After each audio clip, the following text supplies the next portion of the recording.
So my fiance and I had a conversation yesterday, and it was honestly all about the fact that every time we fight, I bring up the fact that I'm like, I don't know if I can do this anymore. I don't know if I can keep being in our relationship the way that we are.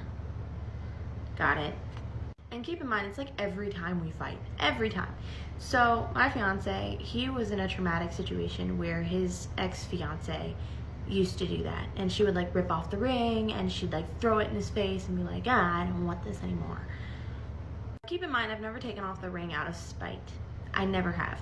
I have kept the ring on unless I'm showering, and even then, like, yeah, there have been times I wanted to, but I didn't.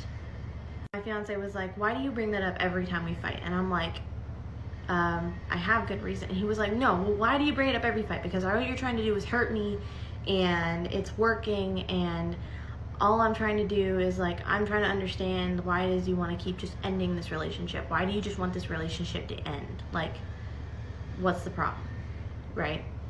So when I finally was able to talk, because he was expressing his anger and frustration, I was like, listen, when I talk to you, when a woman in general talks to you and she's complaining and maybe saying the same thing over and over and over again in an argument, it's because there's a legitimate problem for her in the relationship. And she's trying to basically put out on a freaking skywriter, hey, this is the problem. I need you to help me fix it, or I cannot be in this relationship. And he was like, oh, well, what's the problem? I don't understand.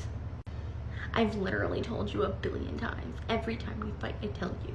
But I let it go. I let it go because, you know, he's a man, and a lot of times men just don't remember stuff, and I was trying to give him the benefit of the doubt, you know? And it was really hard for me. So I explained. I was like, listen, I was in a traumatic relationship where I was being emotionally and physically abused before you. You have anger issues. See where I'm going with this? So I said, listen, so when we're in a fight and we're combative, both of us are combative, I'm like sitting here talking to you and I'm like, no, like I'm trying to talk to you and have a normal conversation and I'm going crazy, but I'm keeping my voice down. And he will get loud and he will stand up and he will do weird things and he'll just like really get into it when he's talking, and he's never laid a hand on me ever. He doesn't even call me names, but he still gets very angry. And me saying like, hey ho, I need you to work on your anger for me to be in a healthy relationship with you and stop bringing that up. Because I can't be in a happy relationship with somebody who is so angry inside because I have trauma, okay? You make me relive my trauma, okay?